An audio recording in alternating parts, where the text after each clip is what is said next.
നമസ്കാരം. മൂവി ബ്രാൻഡിലേക്ക് സ്വാഗതം. നിരവധി ചിത്രങ്ങളിലൂടെ വ്യത്യസ്തങ്ങളായ കഥാപാത്രങ്ങൾ ചെയ്ത് പ്രേക്ഷകരുടെ പ്രിയങ്കരിയായി മാറിയ നടിയാണ് ശ്വേതാ മേനോൻ. നിരവധി ആരാധകരാണ് താരത്തിനുള്ളത്. 1991 ഓഗസ്റ്റ് 15 റിലീസിനെത്തിയ അനശ്വരം എന്ന സിനിമയിലൂടെ മെഗാസ്റ്റാർ മമ്മൂട്ടിയുടെ നായികയായി ബിഗ് സ്ക്രീനിലെത്തിയ താരം തന്റേതായ നിലപാടുകൾ കൊണ്ടും ശക്തമായ സ്വഭാവം കൊണ്ടും കൂടുതൽ ശ്രദ്ധ നേടാറുണ്ട്.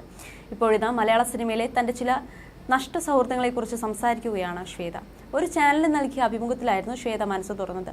മഞ്ജു വാര്യർ, ഭാവന, പൂർണിമ, ശ്വേതാ മേനോൻ, സംയുക്ത വർമ്മ, ഗീതു മോഹൻദാസ് എന്നിവരുടെ ഒരു സൗഹൃദ സംഘമായിരുന്നു മലയാള സിനിമയിൽ. എന്നാൽ ഇന്ന് ശ്വേത ആ സൗഹൃദ കൂട്ടായ്മയുടെ ഭാഗമല്ല. അതിന് പിന്നിലെ കാരണം എന്തെന്ന് വെളിപ്പെടുത്തുകയാണ് ശ്വേത. താരത്തിന്റെ വാക്കുകൾ ഇങ്ങനെ: നമ്മുടെ കാഴ്ചപ്പാടുകളൊക്കെ മാറി. എല്ലാത്തിന്റെയും അടിത്തറ എന്ന് പറയുന്നതെന്നുണ്ട്. ഞാൻ നേരെ വാ നേരെ പോ എന്ന ആളാണ്. വാക്കുകൾ വളച്ചൊടി സംസാരിക്കാൻ എനിക്കറിയില്ല. ഞാൻ ഒറ്റ മോളാണ്. എനിക്ക് സ്നേഹിക്കാൻ മാത്രമേ അറിയുള്ളൂ. എന്നോട് ആരെങ്കിലും കള്ളത്തരം പറഞ്ഞാൽ അത് ആരാണെങ്കിലും ഭയങ്കര ബുദ്ധിമുട്ടാണ് ദഹിക്കാൻ. ഞാൻ ആരുടെയും ജീവിതത്തിൽ വന്ന് കള്ളം പറയാറില്ല. അങ്ങനെയുള്ളവർ ഒന്നുകിൽ എൻ്റെ അടുത്ത് വരാതിരിക്കുക, അല്ലെങ്കിൽ കള്ളം പറയാതിരിക്കുക. അങ്ങനെ എന്തോ ഒരു സ്വരച്ചേർച്ചയില്ലായ്മ വന്നത് കാരണമാണ് ആ സൗഹൃദങ്ങൾ നഷ്ടമായത്. കള്ളത്തരം പറഞ്ഞതാണ്. അന്ന് എനിക്ക് തോന്നിയത് ഞാനാണ് ഏറ്റവും അവസാനം അറിഞ്ഞതെന്നാണ്. എന്തിനാണ് ഇവരെയൊക്കെ ബുദ്ധിമുട്ടിക്കുന്നതെന്ന് തോന്നിപ്പോയി. ഞാൻ ബോളിവുഡിൽ നിന്നും വന്നതാണ്. അവിടെ എനിക്ക് ബുദ്ധിമുട്ടുകൾ ഉണ്ടായിട്ടില്ല. ഇവിടെ വന്നിട്ട് എന്തിനാണ് ഞാൻ എന്നെ തന്നെ ബുദ്ധിമുട്ടിക്കുന്നതെന്ന രീതിയിൽ എനിക്ക് തോന്നിപ്പോയി. നമ്മൾ പതുക്കെ പതുക്കെ വലിയാൻ തുടങ്ങി. പുറത്തുനിന്നും ആളുകൾ വരെ ചോദിക്കാൻ തുടങ്ങി. എനിക്ക് കുറച്ച് കാര്യങ്ങൾ ഇഷ്ടപ്പെട്ടില്ല. ഫൈറ്റോ യുദ്ധമോ നടന്നിട്ടില്ല. ഇറ്റ്സ് ഓക്കെ ഫൈൻ എന്ന് പറഞ്ഞാണ് പിരിഞ്ഞത്. എന്നെ അത് സാരമായി ബാധിക്കാൻ തുടങ്ങി. അവർ എല്ലാവരും ഇപ്പോഴും നല്ല സുഹൃത്തുക്കളാണ്. ഞാൻ ഗ്രൂപ്പിൽ ഇല്ലെന്ന് മാത്രമേ ഉള്ളൂ. അതുകൊണ്ട് ആരുടെയും ജീവിതമൊന്നും നിന്നും പോയിട്ടില്ല. Times is the best healer എന്നാണ് പറയുന്നത്. ഇത് എപ്പോഴോ നടന്നതാണ്. ഇന്ന് എൻ്റെ മനസ്സിൽ ഒന്നുമില്ല. ഞാൻ ഇന്നും വ്യക്തിപരമായി അവരെ കാണുമ്പോൾ സംസാരിക്കാറുണ്ട്.